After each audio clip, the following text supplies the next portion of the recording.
अर्थाने होतोय। तुम्ही जे करताय ते सुंदर करणं आहे आयुष्य। आज भारतातली परिस्थिती काय, म्हणजे स्वातंत्र्य मिळालं, स्वाधीनता हिंदीत म्हणतात ती मिळाली, स्वराज आलं का नाही मला माहित नाही। आणि स्वराज ना आलं याचं कारण तो स्व आपण विसरलो, आपण फक्त स्वाधीन झालो, आपण तो स्व विसरलो, स्वचा अर्थ गेला। आणि स्वचा अर्थ गेला हे सगळ्यात आपल्या भारतीय समाजाच्या दृष्टीने भीषण झालं।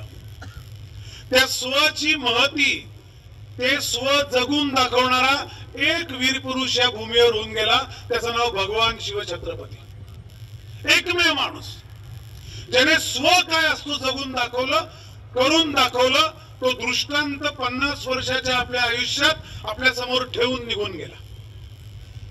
म्हणून तो स्व होता, म्हणून शिवछत्रपती गेल्यावर त्यांना पराभूत करायला आलेला मोगल बादशाह औरंगजेब, जो पहिल्यांदा दख्खनेत आला होता, त्याची इथेच कबर झाली। आणि त्याला 27 वर्ष लढून विजय मिळवता आला नाही, कारण तो स्व शिवछत्रपती मागे सोडून गेले होते। पण त्यालाही 300 वर्ष होऊन गेली। 1707 ला औरंगजेब गेला, त्याला जवळपास 300च्या वर वर्ष होऊन गेली। त्यानंतर आपण परत त्या स्वच्या सगळ्या गर्तेत, स्व विसरून एका गर्तेत कोसळत गेलो।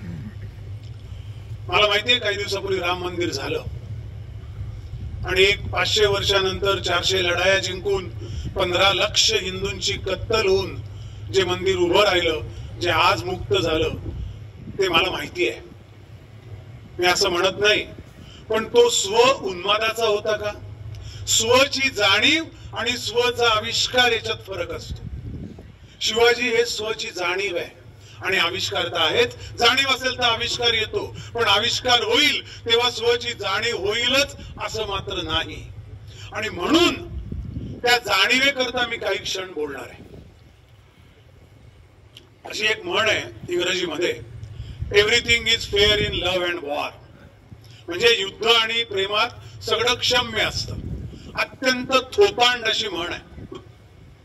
युद्ध आणि प्रेमात सर्व क्षम्य नसतं, कारण युद्ध जग ज्या पद्धतीने खेळतं, दोन्ही महायुद्ध झाली, तेला करता अरबस्थानात युद्ध चालूच आहेत गेली 55 वर्ष।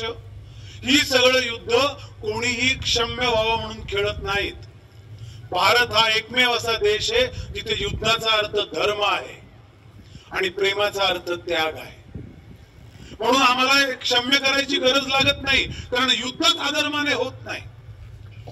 कर्ण अर्जुनाच्या युद्धाच्या वेळेला नागांचा राजा विश्वसेन कर्णाकडे आला, म्हणाला हाही माझा दुश्मन आहे, तू माझा मित्र आहेस, मलाही अर्जुनाला मारायचं आहे, तुझ्या बाणावर मला स्वार कर, असा एक विषारी डंक अर्जुनाला करतो की तुझाही शत्रू संपेल, माझाही संपेल।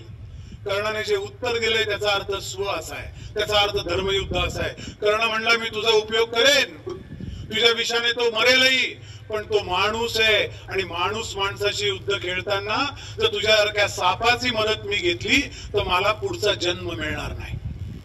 हे धर्माचं युद्ध आहे। महाभारताच्या सगळ्यात विशाल कालपटामध्ये धर्माचं युद्ध होतं, पण ते स्वची जाणीव होऊन लढलेलं युद्ध होतं। मला नेहमी असं वाटतं की तो कर्ण जसं म्हणतो की संघर्ष सनातन असेल, संघर्ष सनातन नाहीये, आमचं शत्रुत्व या जन्माचं आहे। जेव्हा धर्मयुद्ध असतं तेव्हा संघर्ष सनातन नसतो, आणि ती जाणीव महाभारतानंतर थेट भगवान शिवछत्रपतींनी आपल्याला करून दिली। मधल्या काळात सगळा डार्क पिरियड आहे। आणि मी तुम्हाला खरं सांगतो, मी जगातल्या 70 पेक्षा जास्त देशात गेलोय, असं एकही देश नाही जिथे एक राजा, मी 56 जगातल्या योद्ध्यांचा अभ्यास करून तुम्हाला सांगतोय, त्यात चेंगीज खान आहे, नेपोलियन आहे, माओ आहे, त्यात अनेक लोक आहेत, छोटे आहेत, मोठे आहेत। हे शिवछत्रपतींच्या 5% सुद्धा पासंगाला न पुरणारे लोक आहेत। आणि हे केवळ मी मराठी आहे म्हणून म्हणत नाही, हिंदवी स्वराज्य स्थापन केलं म्हणून म्हणत नाही, हे मी अशा करता म्हणतोय की स्वची जाणीव असणारा नेता हा शतकातून एकदा जन्माला येतो, कदाचित सहस्त्रकातून सुद्धा, आणि तो शिवछत्रपती आहे। म्हणून त्या जाणीवेने आपण जगतो की नाही एवढंच आपण रोज आरशात तपासून पाहिलं, स्वतःकडे बघताना शिवराय आठवले तरी पुरेच आहे. तेवढं एक इंधन 100 वर्षाचं आयुष्य उगाळायला पुरेच आहे. आणि आपल्या पुढे उदाहरण आहे, ज्यांनी आपला देह चंदनासारखा झिजवला आहे, असे श्रद्धेय भिडे गुरुजी आपल्या समोर आहेत. त्यामुळे हे करता येतं याचा अनुभव आहे, याची अनुभूती यावी असा माणूस आहे. हे जाणवावं असा इतिहास आहे. हे जाणवावं असा एक माणूस जगून गेला, एक राजा असं आयुष्य जगून गेलाय. त्यात काय अवघड आहे? आपण जे शारीरिक कष्ट करतो त्यातनं ज्या मानसिक जाणीवा विकसित होतात त्याच्यात स्व निर्माण झाला तर त्या विकसनाचा अर्थ आहे. आणि यात स्व करता म्हणजे आपल्याला नेहमी असं वाटतं की आपण आयुष्यात जे करतो ते फार चांगलं करतो, आपल्या इतकं चांगलं कोणी करत नाही. पण एकदा रामदास म्हणाले ते आठवावं, शिवरायाचे आठवावे रूप, ती सगळं तुम्हाला पाठ असणारच आहे. त्यातली प्रत्येक ओळ रामदासांनी का लिहिली, ती कोणाकरता लिहिली? ज्या ज्या माणसाचं या देशावर प्रेम असेल, ते नुसतं प्रेम असेल ते 15 ऑगस्ट 26 जानेवारीला व्यक्त करून चालणार नाही. तर त्या स्वराज्याच्या स्वची जाणीव त्या झिरपली नसेल तर रामदासांच्या ओव्या आपल्याला आठवत नाही असा त्याचा अर्थ आहे. म्हणून मला असं वाटतं की या आजच्या दिवशी थोडा भारतीय संस्कृतीचा स्व याच्यावर थोडं सांगावं, शिवाजी ही काय घटना होती याच्यावर थोडं तुमच्याशी बोलावं. आणि हे सगळं करताना भारताच्या इतिहासाचा स्व नेमका कुठे गेला स्वातंत्र्यानंतर त्याच्यावरही थोडी टिप्पणी करावी असं माझं मत आहे. भारताचा इतिहास हा डाव्या हाताने लिहिला गेला असं मी नेहमी म्हणतो. आणि डाव्या हाताने म्हणजे कमी लेखून आणि डाव्या विचार प्रवृत्तींच्या माणसांनी. त्या माणसांच्या ताब्यात सगळ्या संस्था दिल्या गेल्या होत्या. मी हे कोणाचा तरी कुठल्या पक्षाचा समर्थक म्हणून बोलत नाही, पण हे मी म्हणत असं नाही. नायपॉल नावाचा माणूस आहे, नोबेल विजेता लेखक आहे.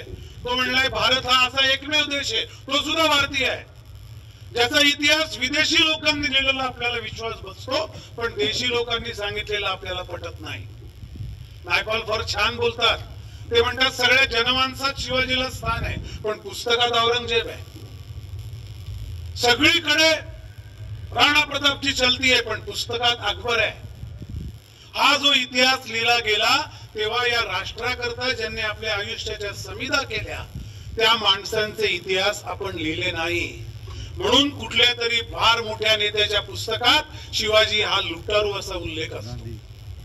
त्याची जाणीव कदाचित या राम मंदिराच्या निमित्ताने, रामाच्या आशीर्वादाने 500 वर्षानंतर घडलेल्या त्या एका अघटित घटनेने आपल्यात सुरू व्हायला सुरुवात होईल, तेव्हा आपण हे विसरता कामा नये. नटवर सिंग नावाचे आपले एक परराष्ट्र सचिव होते. त्या परराष्ट्र सचिवांनी 2 गोष्टी लिहिल्या आहेत ज्या तुम्ही अक्षरशः लक्षात ठेवण्यासारख्या. एक गोष्ट आहे, अफगाणिस्तानामध्ये इंदिरा गांधी आपले तत्कालीन पंतप्रधान गेले असताना इंदिरा गांधींनी सहज इच्छा व्यक्त केली. हा त्यांच्या पुस्तकातला प्रसंग आहे, हे निवडणुकीच्या प्रचार सभेतलं भाषण नाही. इंदिरा गांधींनी इच्छा प्रकट केली. नटवर सिंग लिहितात की मला बाबराची कबर भेट करायची. अफगाणिस्तान सरकार गडबडलं. ते म्हणले तिथे त्या मजारवर, त्या कबरीवर काही नाहीये, तिथे कुठली सिक्युरिटी नाहीये, ते अशी एका विराण अशा भागात आहे, आम्ही तिकडे कधी जात सुद्धा नाही. इंदिरा गांधी म्हणले मला जायचंय. सिक्युरिटी ब्लँकेट टाकलं गेलं. अफगाणिस्तानले सगळ्यात चांगले कमांडो आणले गेले. नटवर सिंग लिहितात मी छत्रीत, बारीक पाऊस पडत होता, छत्रीत इंदिरा गांधींना घेऊन गेलो. त्या कबरीच्या काही अंतर अलीकडे त्यांनी मला थांबवलं. मी पुढे गेलो, इंदिरा गांधी पुढे गेल्या, त्या कबरी समोर गुडघे टेकून बसल्या. 10-15 मिनिटं बसल्या, अत्यंत आत्ममग्न होऊन कबरीकडे एकटक पाहत बसल्या. 15 मिनिटांनी उठल्या, माझ्याकडे पाहिलं, पाऊस थोडा वाढला होता, मला बोलवलं छत्री घेऊन. जवळ आलो मी त्यांच्या, आम्ही छत्रीतून चालायला लागलो आणि त्या मला म्हणल्या आय पेड माय ड्यूज, मी माझं कर्ज चुकत केलं, असं त्याला मराठीत म्हणतात. हा प्रश्न कोणीही त्यांना विचारला नाही 70 वर्षात. काय कर्ज होतं बाबराचं तुमच्यावर? कारण आपलं स्व जिवंत नाही. आणि स्वला जे तत्व असतं ते स्वत्व असतं, त्याला इंग्रजीत पित्त असं म्हणतात. जर स्वच नसेल तर तत्व येणार कुठून आचार विचारात? त्यांना विचारलं नाही कोणी. नटवर सिंग अजून लिहितात 1954 मध्ये चीन मधून आल्यावर तत्कालीन पंतप्रधान पंडित जवाहरलाल नेहरूंनी सगळी माहिती त्या चीन मधल्या बैठकीची ही एडविना माउंटबॅटन बरोबर शेअर केली. तिला सांगितली काय काय तपशील घडले ते. तेव्हा मात्र एका नेत्याने असं विचारलं की हे चुकीचं आहे, हा प्रोटोकॉल नाही. पण त्याच्यावर पुढे काही झालं नाही. ज्यांच्या सरकारात काम केलं असा माणूस जर असं लिहित असेल तर ज्यांनी तिथे कामच केलं नाही, ज्यांना काही माहितीच नाही, अशी आपल्यासारखी फक्त देशावर प्रेम करणारी कुठलीही माहिती नसणाऱ्या माणसांपर्यंत काय येऊन पोचणार आहे, काय झिरपणार आहे, कसा स्व डेव्हलप होणार, कसा तो विकसित होणार. म्हणून असं असतं की शिवाजीने सुरत लुटली असा उल्लेख होतो. अरे सुरत लुटली? या माणसाने 50 वर्षाच्या आयुष्यात 250-300 वर लढाया लढत आणि नुसतं लढायात आयुष्य न घालत सगळ्या प्रकारचा विचार केला. पश्चिम किनारा सुरक्षित करावा, किल्ले बांधावे, म्हणून ज्यांचे जे आक्रमण करू शकतात त्यांच्यावरच आधी हल्ला केला. तुम्ही उल्लेख सुरत लुटली असा करता. म्हणजे आपण जे हुतात्मा आणि याचे म्हणतात ना की त्या शब्दांचे अर्थ बदलतात, पण परदेशी लोक इंग्रज म्हणू शकतात लुटली. भारतीय लोकांनी काय म्हणावं सुरत लुटली. अजून एक गोष्ट सांगतो. नेहरूंची शपथ जी आहे पहिली ती 2 नोव्हेंबर 1946 ची आहे आणि ती शपथ घेताना ते अंतरिम मंत्रिमंडळ आहे, मला मान्य आहे, पण ती शपथ ब्रिटिशच्या राणीला स्मरणात ठेवून घेतलेली आहे. त्याच्यावर खूप प्रकारचे लोकांनी निषेध नोंदवले. त्यांच्या मंत्रिमंडळातल्या काही लोकांनी मंत्रिमंडळात यायला पण नकार दिला. हे घडलेलं आहे, हा इतिहास आहे. आम्ही अशा करता परत सांगतोय की तो स्व येण्याची अंधुकशी शक्यता तिथून आहे. मला जर जाणीव झाली की स्व कसा गेला तर तो कसा आणायचा आहे मी ठरवू शकतो.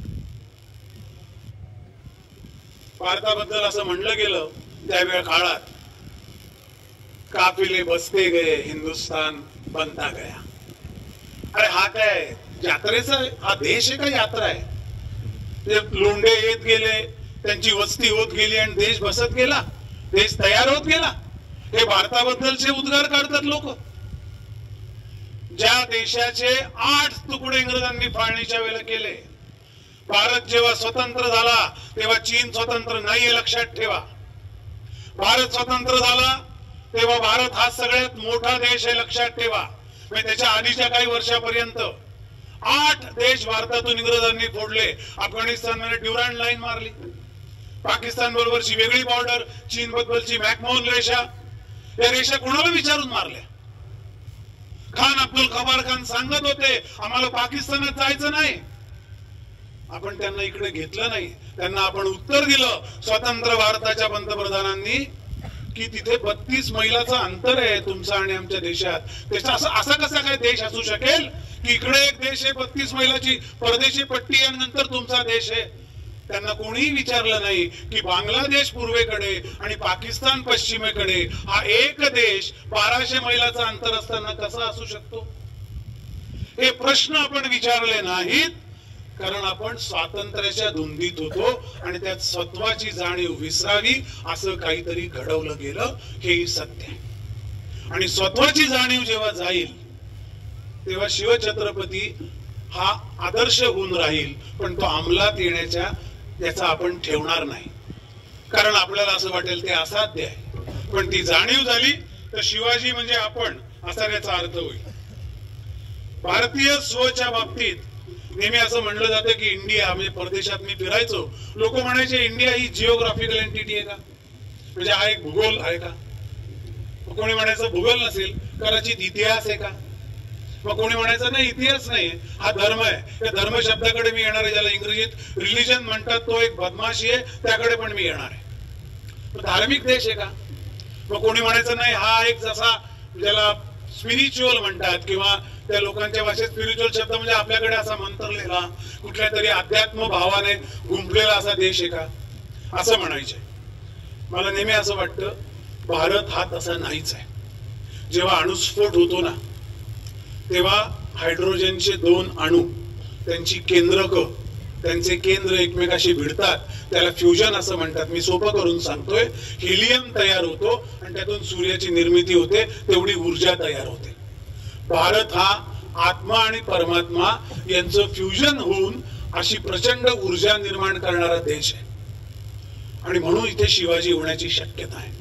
म्हणून परदेशात हे होणं शक्य नाही, कारण त्या आयदर भौगोलिक प्रक्रिया देश आहेत, ते आयदर त्यांना इतिहास असलेले देश आहेत, किंवा ते त्यांना नुसतं काहीतरी धर्माचा लेबल असलेले देश आहेत.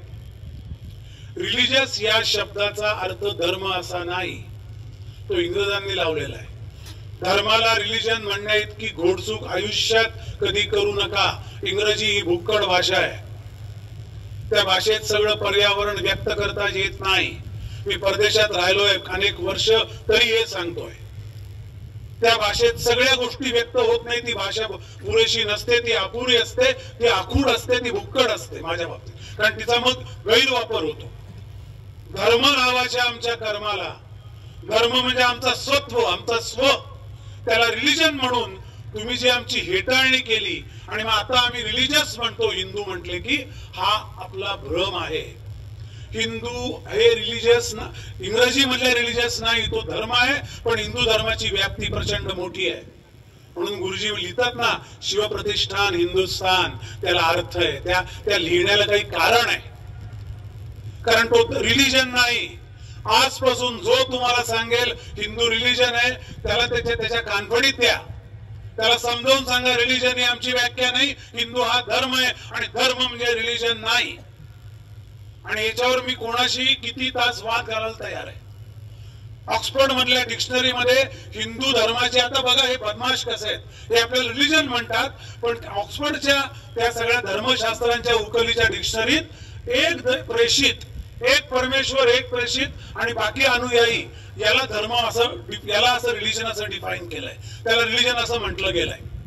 आपला एक देव नाही, एक धर्मग्रंथ नाही, त्यामुळे आपण त्या व्याख्यात बसत नाही असं हेच आपल्याला सांगतात. आणि इकडे आले की हिंदू रिलिजन आहे असं लोकांना सांगतात. हे असले बदमाश लोक आहेत. आणि या लोकांनी नेमलेले, या लोकांना ज्याला म्हणतात ना, या लोकांच्या ताटाखालची मांजरं असलेली राज्यकर्ते आपल्याला सुरुवातीला लाभले आणि त्यामुळे आपल्या इतिहासातून स्व निघून गेला, हे कधी विसरू नका. सरदार पटेल म्हणाले होते सोमनाथ झालं तेव्हा, की सोमनाथचा कळस जेवढा उंच जाईल तो तेव्हाच उंच जाईल जेव्हा जेव्हा भारत स्वतंत्र असेल. त्याचा अर्थ काय होतो? भारत स्वतंत्र होणं आणि सोमनाथ वर जाणं, पण सोमनाथ 17 वेळा फोडलेला आहे. स्वतंत्र तेव्हा राज्य होतं, तो प्रदेश स्वतंत्र होता, तिथे राजा होता, तरी आला घोरी, तरी त्याने फोडलं, ते लुटलं, त्याची एका मॅग्नेटिक म्हणजे ज्याला चुंबकत्वावर आधारित अधांतरी असलेली अशी पिंड फोडली. त्यातला तो जो चुंबकीय जो दाब होता, जो फोर्स होता, जो त्याचा ताकद होती, ती ते तुटल्यामुळे ते खाली पडलं. हे सगळं त्याने अनेक वेळा 17 वेळा केलं, कारण राज्य आपलं होतं पण स्व नव्हता. त्यामुळे पृथ्वीराज चव्हाण, मोहम्मद घोरी किंवा या सगळ्या लोकांची जी अत्याचाराची, अन्यायाची उदाहरणं आहेत, किंवा राम मंदिराकरता झालेले लढे आहेत, इतक्या वेळ लढे का करायला लागतात?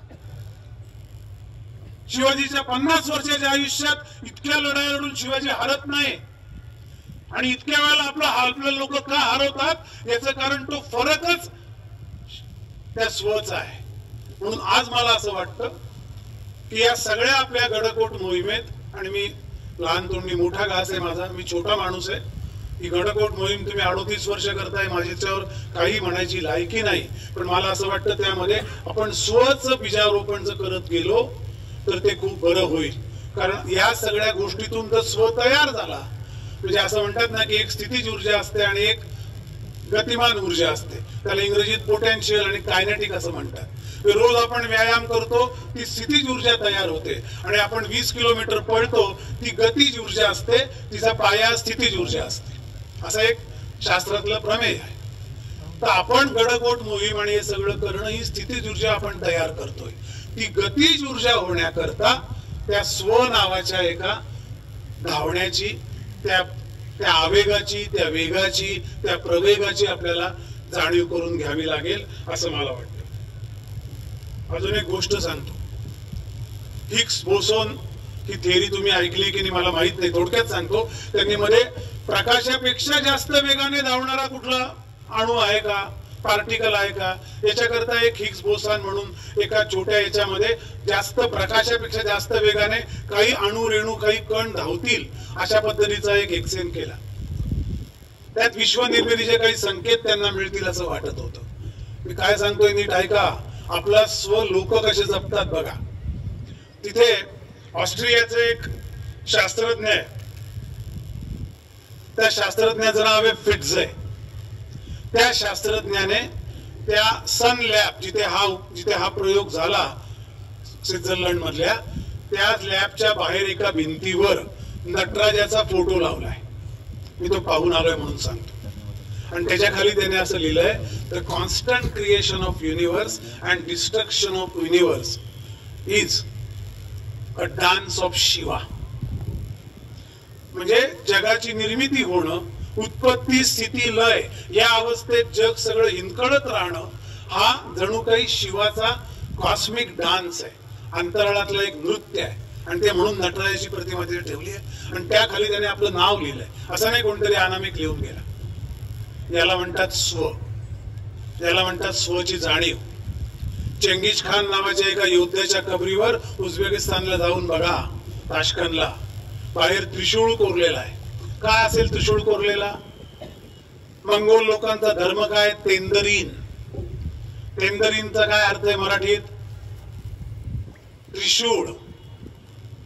तेंदरीन हे त्रिशूळ म्हणजे त्रिशूळ. तेंदरीन त्यांचा धर्म आहे आणि तो शिवाशी जोडलेला आहे. म्हणून आज त्याच्या मकबऱ्यावर मंगोल वंशाचा आहे त्रिशूळ आहे शिवाचा. जगभरातल्या सगळ्या देशांमध्ये हा स्व काही प्रमाणात ती माणसं जपतात. ती आपल्याशी वंशिक संबंधाची नाही, धर्म अशा अर्थाने संबंधाची नाही, कर्म अशा संबंधाची नाही, रक्ता नात्याची नाही, नद्यांची संबंध नाही, नद्यांचं पाणी एक नाही, डोक्यावरचं आभाळ एक नाही. पण ते म्हणतात आणि आपण इथे राहून हा स्व जपत नाही. हा त्याच्यात लक्षात घ्यायचा धडा आहे. दुसऱ्या एका विषयाकडे मी येणार आहे, थोडा इतिहासाकडे जाणार आहे. आपण कसं कसं काय विसरत जातो. रामायण आता जो पुरावा उपलब्ध करून दिलाय आपल्याच महाराष्ट्रीयन माणसाने, निलेश ओक त्याचं नाव. रामायण 14,120 वर्षापूर्वी घडलं. महाभारत 7,032 वर्षापूर्वी घडलं. म्हणजे इसवी सन पूर्व 5,000, इसवी सन पूर्व 12,120. हे मी का सांगतोय? आपल्याला रामायण महाभारताचा काल माहित नाही. कोणीतरी 2,000 वर्ष 3,000 वर्ष लिहितं. आणि हे त्याने लिहायचं कारण काय?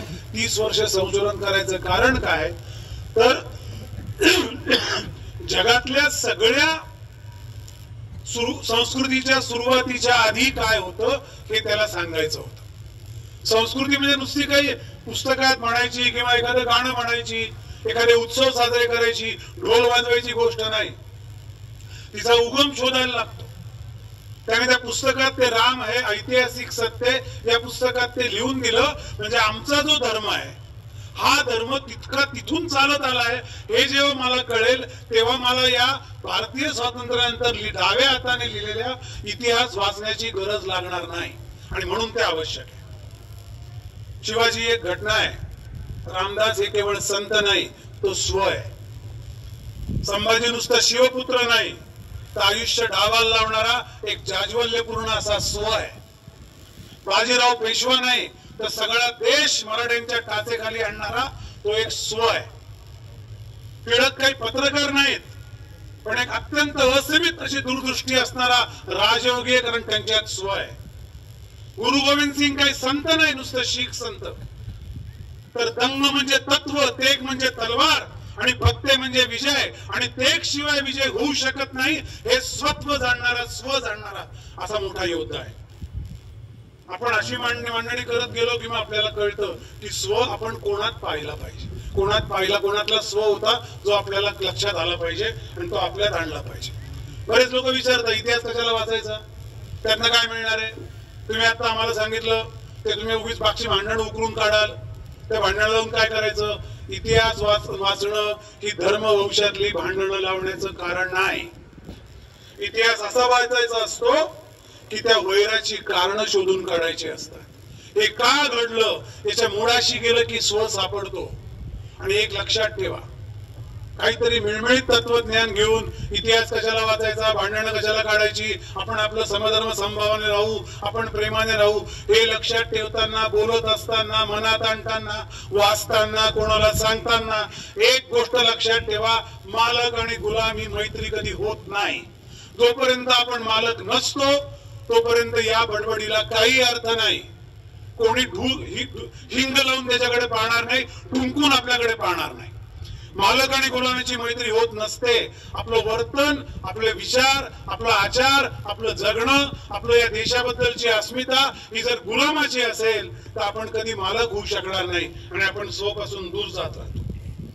म्हणून तुल्यबळ असणं म्हणजे एकत्र असणं हे लक्षात ठेवा. मी घडलेल्या आक्रमणांचा एक मुद्दामूनच थोडा दस्तावेज आणलाय.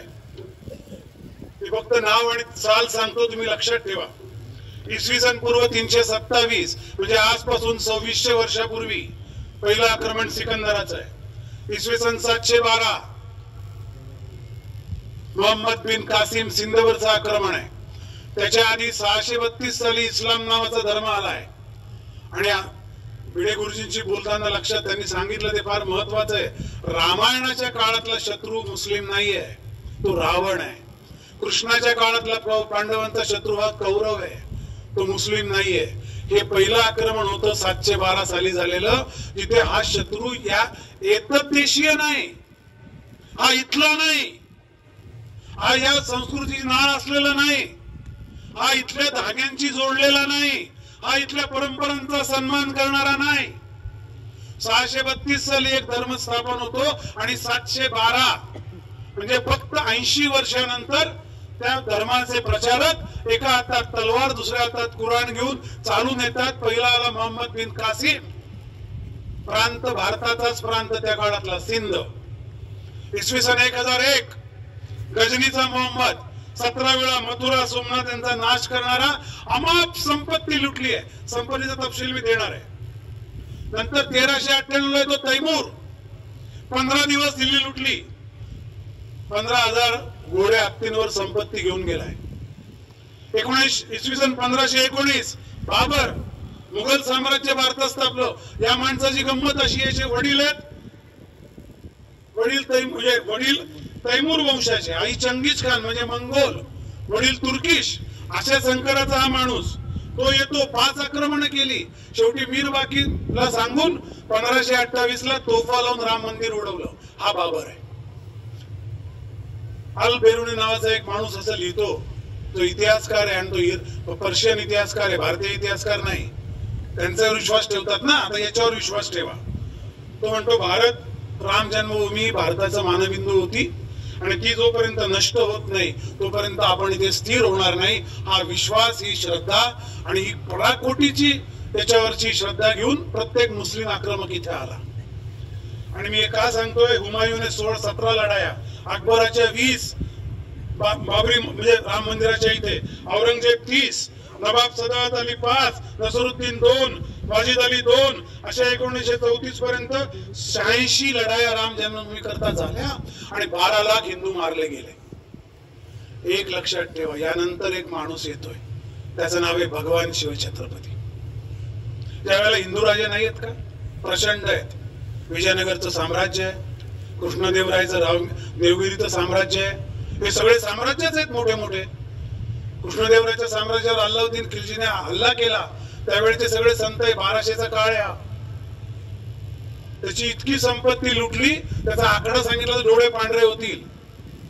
750 मण सोनं, 1200 मण चांदी, 12,000 तरुण कुमारिका, 350 मण माणकं हिरे आणि हे लादून न्यायला सगळी घोडी, सगळी जनावर ती वापरत्या परत रामदेव रायची. हे करून तो गेला, 3दा आला आणि शेवटी रामदेव रायला आपली मुलगी पण त्याला पहिल्या यशाला द्यावी लागली, त्याला जावाई करून घेतला. असले हिंदू राजे आहेत, असले हिंदू साम्राज्याचे पाईक त्या काळातले. आणि म्हणून शिवछत्रपती भगवान असतात. एकच आवाज आला औरंगजेबाच्या काळात आणि तो आला तेव्हा तोपर्यंत आलेल्या सगळ्या मुस्लिम आक्रमकांच्या फैरीत शेवटचा जो मुस्लिम राजा तेव्हा राज्य करत होता औरंगजेब, तो शिवाजी महाराज आल्यानंतर शेवटचा राजा ठरला. त्यानंतर मुस्लिम राज्य संपलं आणि त्याला महाराष्ट्रात दफन व्हावं लागलं. हा फरक लक्षात येतोय?